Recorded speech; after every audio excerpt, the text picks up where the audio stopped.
only the second time in my entire 6 years in this chamber. Ito, panoorin po natin ang privilege speech po ni Senador Amy Marcos tungkol po dyan sa budget. Isa na po dyan, yung AKAP. Sabi ng iba, drama lang daw yun. Kung drama, ano na naman to? Ito, panoorin natin. I am compelled to rise on a matter of personal and collective privilege today to express my grave disappointment over the process by which this body ratified the 2025 Bicameral Conference Committee report and my utter and complete dismay over what the Congress has submitted as the budget of the Republic for the year 2025. Paumpisa ngayon ang piyesta ng pelikula, ang Metro Manila Film Festival. Ngunit ang umaalingaw-ngaw sa aking isipan ay ang dating sigaw, walang himala. Wala nga bang himala sa nakalipas na Bicam? 10 ng sambayanan, pakiwari ko na may himalang naganap. Nalabag sa patakaran natin dito sa Kongreso. Himalang lihim na ginawang pulubi ang Pilipinong animoy nanlilimos at naghihirap sa harap ng mga ganid at makapangyarihan. Maging ang ating Pangulo, aking kapatid, ay nagduda na at nagpapasalamat ako na kaninang umaga ipinagpaliban muna ng palasyo ang pagpirma ng 2025 budget sa Biyernes, ika-20 ng Disyembre. Sila rin kaya, tulad ko ay nagtatanong, wala bang himala? Babalang kasing ko ang mga pangyayari. 22 July 2024, the President submitted the proposed national budget to Congress, the NEP. August 15, 2024, the Senate began conducting budget hearings at the subcommittee level. As the Vice Chairman of the subcommittee charged with the budget of the DSWD, I conducted 2 hearings on the DSWD budget on 16 September 2024 and 14 October 2024. Brought by my experience last year when AKAP, a certain AKAP was inserted into the DSWD budget and 12 billion was added to the COMELEC budget to allow the conduct of a plebiscite on a people's initiative. Yung malaking panlilin lang sa sambayanan na pirma na sa panahon din ng Kapaskuhan, pilit na isinagawa ng iilan like a thief in the night, ika nga. Lumiham pa ako sa aking Pangulo ng Senado sa pamamagitan ng ating Finance Chairperson Senator Grace Poe na natanggap ng kanilang mga opisina noong ika-5 ng Nobyembre 2024. Nakiusap ako sa kanilang gawing klaro ang bicameral conference at magkaroon ng diskusyon kasama ang mga miyembro ng Kongreso bago magsimula ang formal na pagpupulong sa BICAM. Dapat konsultahin muna mga Vice Chair ng Committee on Finance tungkol sa inimumungkahing pagbabago sa budget ng mga ahensyang nasa ilalim nila. Pati na rin ang mga malaking pagbabago sa GAB ay dapat pinag-uusapan ng mga miyembro bago ipasa. Na walang lihim, walang gulatan, higit sa lahat, walang himala. Sa hindi maalamang dahilan, wala akong natanggap na kahit anong tugon. Hindi pinakinggan ang aking pakiusap. A caucus among the senators was held on the 26th of November 2024. This would have been a good time to discuss the concerns that I and many of my colleagues had on the transparency of the BICAM process. To my disappointment, the budget was not even raised in the caucus. On November 28, 2028, the first bicameral conference meeting was finally conducted. Senator Bato de la Rosa manifested that before the members of the BICAM be asked to sign the BICAM report, they must first be given enough time to read it over and over again and check everything para hindi naman tayo magmukhang tanga after signing. Senator Grace Poe acceded to his request. Notwithstanding the request of Senator Bato and the agreement thereto of Senator Poe, no BICAM report was given to me and many, if not most of my colleagues before the date designated for the signing of the BICAM report. Dumating ang ika-11 ng Disyembre, ang petsa ng pangalawa at huling BICAM meeting. Uulitin ko po, ang ikalawa at huling meeting nitong BICAM na ito. Minabuti kong hanapin ang mga papeles at dokumento bago sana magsalita at magbigay ng anuman reaksyon. Ngunit sa kasamaang palad, hanggang ngayon lahat kami ay nangangapa sa dilim.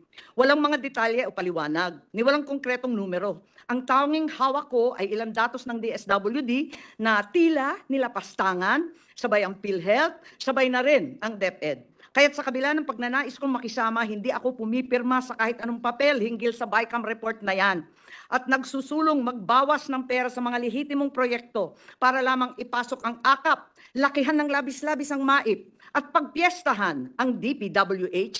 Paano naman ako pipirma sa blankot kulang-kulang na papel? The majority of the Senate contingent signed the signature page of the BICAM report. However, several of the senators soon refused to sign the rest of the report when they saw the drastic and inexplicable changes reflected therein. It was only at 6:14 p.m., much later that day, that my office finally received through an email, apparently a signed copy of the BICAM report. At approximately 8:20 p.m., members of the Senate purportedly ratified the BICAM report viva voce of the 2025 General Appropriations Bill. Uulitin ko po, purportedly ratified. Malaking himala. Sabi nga nung dekada 70, ayos na ang buto-buto. Nakakalungkot ang nangyayaring ito, and we should all be disheartened by the manner our BICAM was conducted, by the means the BICAM report was ratified. It is, after all, a very important, perhaps the single most important piece of legislation we pass each year. Isang yumaong miyembro ng Senado ang nirerespeto ng lahat na si Senator Dominador Aitona, anak ng Bicol, once defined the national budget, the General Appropriations Act, as the economic program of government designed for the people's benefit in numbers and figures rather than words and letters. This week, the greatest power of the legislature, the power of the purse, has been trivialized and wantonly squandered. Ito ba talaga ang BICAM report? Ang programa ng gobyerno para sa sambayang Pilipino na hirap na sa buhay? O para sa kapakanan ng iilan lamang? I also attempted to obtain a CCTV footage of the reported ratification of the 2025 BICAM report. For some incomprehensible reason, the Senate Secretariat refused to oblige, alleging that a non-existent data privacy regulation prohibited my being provided a copy. They seem to forget that sessions in the Senate are public and are even live-streamed nationally. Nonetheless, the transcript reveals that the viva voce voting was conducted. Did we bother to ascertain how many senators were actually present on the floor at the time?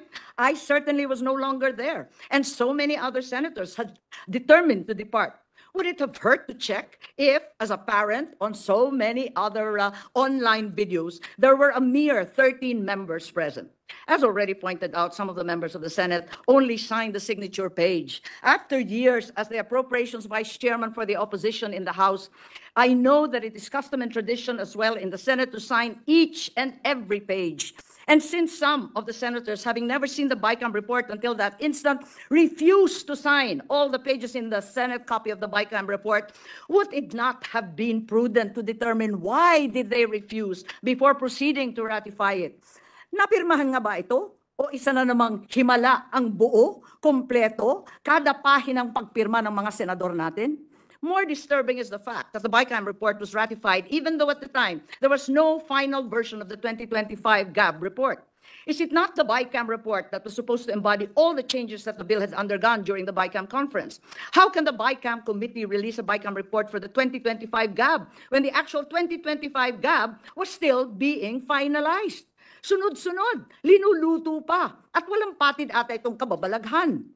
Even as I speak, the final version of the 2025 General Appropriations Bill is yet to be printed. As late as yesterday, the 17th of December, those in charge of the budget, the real BICAM, are still trying to massage the budget. Masahe pa po, allocating and adjusting among themselves and their associates the infrastructure and other projects so that those who are in their good graces get a piece of the proverbial pie.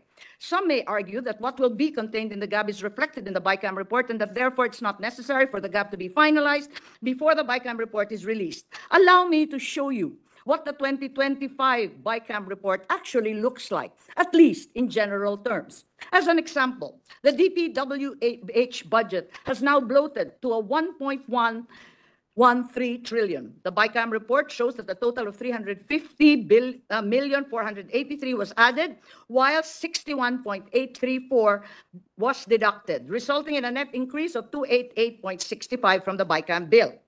In the summary report, there is a mere single line as an explanation for this massive increase, simply stating various infrastructure projects. This runs counter to our rules. You and I know that under Rule 12, Section 35 of the Rules of the Senate, the committee report must contain a detailed and sufficiently explicit statement of the changes or amendments to the subject measure.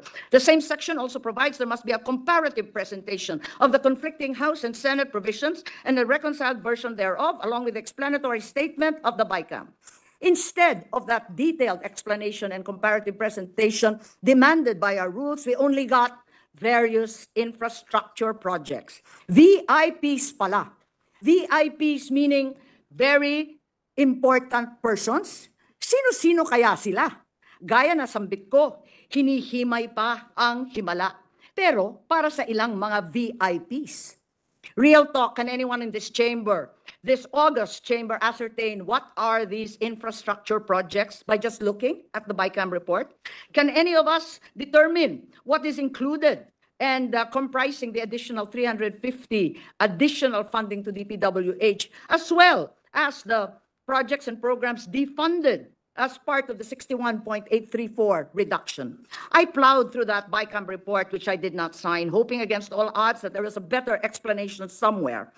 Alas, there is not even a joint explanation narrating what these changes were about and why they came about. The explanation, therefore, of the 288.65 billion increase in DPWH is once again various infrastructure projects, ang mahiwagang VIP. Ang hinihimala pa nga, very important persons, very important party lists kaya. When we were asked to sign the BICAM report, did any one of us have any idea what specific projects were being funded? If our job is to decide which programs or projects are funded, then we are remiss in fulfilling our obligations by approving a BICAM report that explains the 288.65 billion increase in DPWH with just 3 miserable words. Habang masusing sinusuri ng ating mga kababayan ang bawat detalye ng kanilang resibo sa grocery, ang bill sa kuryente para tiyakin tama ang bawat sentimo kanilang binabayaran, tayo naman dito sa Senado ay tila kontento ng pumayag sa 288 bilyong dagdag gamit lang ang tatlong matalinhagang salita, VIP, various infrastructure projects. Sa totoo lang, ginagawa pa ba natin ang ating trabaho? Worse, the committee allotted a smaller budget to education than it did to DPWH, contrary to the clear command of Article 14, Section 5, Paragraph 5 of the Constitution, which requires that the state shall at all times assign the highest budgetary priority to education. Far from addressing the learning crisis and the decreasing digital divide, the BICAM cut 11 billion from the budget of DepEd, including 10 billion from the proposed computerization program. Sinabi ng Pangulo nung Lunes sa isang interview na ibabalik niya ang budget para sa computerization. Pero, base sa BICAM report, ang suma total para sa edukasyon ay 925 billion lamang. At ito na ang kinukumpunin ng DepEd, ng SUCS, ng CHED at ng TESDA, 12 billion pa sa iba't ibang mga educational institutions. In contrast to that budget of 925, DPWH has a budget of 1.113 trillion. Which is 188 billion more than the entire budget allocation for education. I need not explain further what a travesty this makes of our Constitution. Kahiya-hiya tayo. Habang ang buong mundo ay pasulong ng modernisasyon at komputerisasyon, gusto ba natin lumakad ng paurong? Pabalik sa panahon ng typewriter, sa abacus? Tanggap na ba natin ang matinding krisis sa edukasyon? Tigilan na ang turuan at pagsisisi. Higit sa lahat, sundan naman natin ang utos ng ating konstitusyon. Huwag natin tipirin at talikuran ng ating mga anak na waring pinagbili na lamang natin para sa marurupok na dike at kanal, iilang plastic road barrier at street light, at syempre, ang walang katapusang dredging. I come to DSWD, the agency whose budget I heard, sponsored and defended before the Senate plenary. Never once hearing any mention of the controverted ACAP. Under the 2025 NEP, or the President's budget, the proposed budget was 229.787 billion. Neither did the GAB from Congress make any mention of ACAP. After the hearings, the Senate proposed the DSWD budget already increasing by 233.860 billion, retaining the amendment for 3.4 billion sustainable livelihood, QRF 500, and ACAP again was nowhere to be found in the Senate's version. Suddenly, to our shock and dismay, in the BICAM report, ACAP was resurrected with a total of 26.159 billion. There are even reports, which I neither can confirm or deny, that 21 billion will be allocated to members of the House of Representatives, 5 billion will be for senators. Each member who is given such an allocation may then dictate who the beneficiaries of their allocated portions will be and when the money will be distributed, contrary to the principle of the separation of powers and the ruling of the Supreme Court in Belgica versus Ochoa. But muli, ayan ba ang himala? 26 billion na panakip butas, 26 billion na dapat sana ay lunas, sa halip ay inutas-utas. Ayun pala, Ang pondo naman pala sa 4Ps, tinapyasan ng 50 billion. Pinangangambahan mahigit 4.4 million na pamilya na tinaguri ang poorest of the poor ang hindi makakatanggap ng anumang tulong, anumang benepisyo para sa kanilang pamasahe, pagkain, edukasyon, gamot at iba pa. Bukod dito, tinapyasan din ng mahigit kalahating bilyon ang sustainable livelihood exit strategy nitong mga 4Ps. At tinanggal din ang 2.7 billion cash for work para sa PWD, graduating students, at 3.3 billion sa ating mga magsasaka at mangingisda. Ang suma total na kinaltas sa pinakamahihirap ng ating lipunan ay 94 billion lamang. Universal healthcare was supposed to be prioritized. This is the reason that PhilHealth next year, in clear violation of Section 37 FRA 11223 or the Universal Healthcare Act, which provides the national government subsidy to PhilHealth, is not to be included in the GAA, and instead, PhilHealth will have a zero subsidy next year. Tama nga ba ito o isa na namang himala? Habang ang ating mamayan ay nagkukumahog mabayaran ang kanilang premium sa PhilHealth, nagdesisyon na lamang tayo basta't ihinto ang kontribusyon ng pamahalaan at salakayin na lamang ang trust fund ng PhilHealth. Ngunit ang may dahilan daw. Pinaparusahan ng mga namamahala sa PhilHealth dahil hindi nila inuubos ang kanilang budget para sa serbisyong pangkalusugan ng taong bayan. Kung katangahan at kabuktutan ng namamahala ng PhilHealth ang problema, solusyon bang parusahan ang mga naghihikasos na mga pasyente? Di pa sapat ang 90 billion excess ng PhilHealth na kinuha. Yung MOU ng nag-iisang party list, sisiruhin pa talaga ang PhilHealth, pati na rin ang ating mga nabubulok na mga ospital. Para lang madagdagan ng limpak-limpak na salapi ang MAIP, medical assistance, na nagmula sa NEP, 26 billion lang, lumobo sa 72 billion sa Kongreso, at nariyan, 41 billion sa BICAM report. Nang dahil sa bilyong-bilyong MAIP, ang mahihirap na pasyente na sa ilalim ng PhilHealth ay may karapatan magpagamot, ngayon nangangailangan pumila manikluhod sa ilang sikat na opisyal. Ang pambansang budget na walang alokasyon para sa kalusugan ay parang pandemya. Kung paano ang isang sakit ay kumakalat at nag-iiwan ng pangamba, ganon din ang epekto ng kakulangan sa pondo para sa kalusugan. Mas maraming buhay ang nalalagay sa peligro, mas maraming tao ang nababagabag, mas maraming sakit ang nauuwi sa tiyak na kamatayan. And all that bravado and tough talk on defending the West Philippine Sea, please, it's all clearly just for show. Pakitang gilas lang pala, ang angas-angas, walang pambili ng bala, tapang-tapangan. Dahil sa halip na dagdagan, tinawaran pa nila ng 15 billion ang budget para sa AFP. Maliit na nga kung tutuusin ng 50 billion, pero ngayon 35 na lang. Dinamay pa ang pensyon ng mga retiradong sundalo. Wala pa pensyon ng ating mga empleyadong nagserbisyo sa ating pamahalaan ng dekada-dekada. Wala ba talagang himala? The drastic cuts in priority programs and the realignment to unnamed, mysterious infrastructure VIP projects, as well as the politicized social protection, will be perceived in a brutal election year as simply vote buying. Where are the GAB priority projects of the President from the 2024 SONA? Where is the Ilog-Pasig Rehab, the 20-kilometer New Clark City Access Road, the PNR Bicol Line, the expansion of the passenger terminal in General Santos, the Bicol International Airport? Have they been lost to patronage and to influence? Where is the Pangil Bridge, the Gicam Bridge, the Matibog-Maridagao Irrigation Project, the Cabarwan solar-powered pumps in Quirino, Isabela? Did they make the cut? Various infrastructure projects. Sino yung mahihiwagang VIP na nagmamay-ari ng 1.1 trillion ng DPWH? We are making beggars of our citizens, improving healthcare and allowing PhilHealth to expand its services. It's zero subsidy today. Requires the poor to grovel for guarantee letters from politicians with programs such as MAIP to indigent patients. Instead of uplifting 4.4 families of 4Ps from poverty and desperate need, they must now beg for AKAP. Instead of a comprehensive national flood control system in the world's most vulnerable country to climate change, we are victim yet again to those VIPs. Our desperation knows no measure. Nanawagan na ako sa aking kapatid, ang ating mahal na Pangulong Bongbong, na kung mahina ang aking boses mag-isa, ngayon nawa ay marinig mo ang sama-samang sumamon ng taong bayan. Hindi kailangan pang umabot sa veto, kundi ibalik na lamang sa BICAM tulad ng nangyari sa Magna Carta ng seafarers, ang anti-agricultural smuggling at iba't iba pang mga panukala. Huwag na munang pirmahan hanggat di pa nasasaayos muli nating mga mambabatas. Kahiya-hiya ito. Sa aking mga kapwang mambabatas, hindi pa huli ang lahat. Ang pagpapaliban ng Pangulo ng pagpirma ay hindi lamang pagbibigay ng pagkakataon sa mga mambabatas na itama ang maling gawain. Ito rin ay pagkakataon para sa administrasyon na iwasto ang mga kaalyado at bigyan ng limitasyon ng mga gampanin ng sang-ayon sa batas.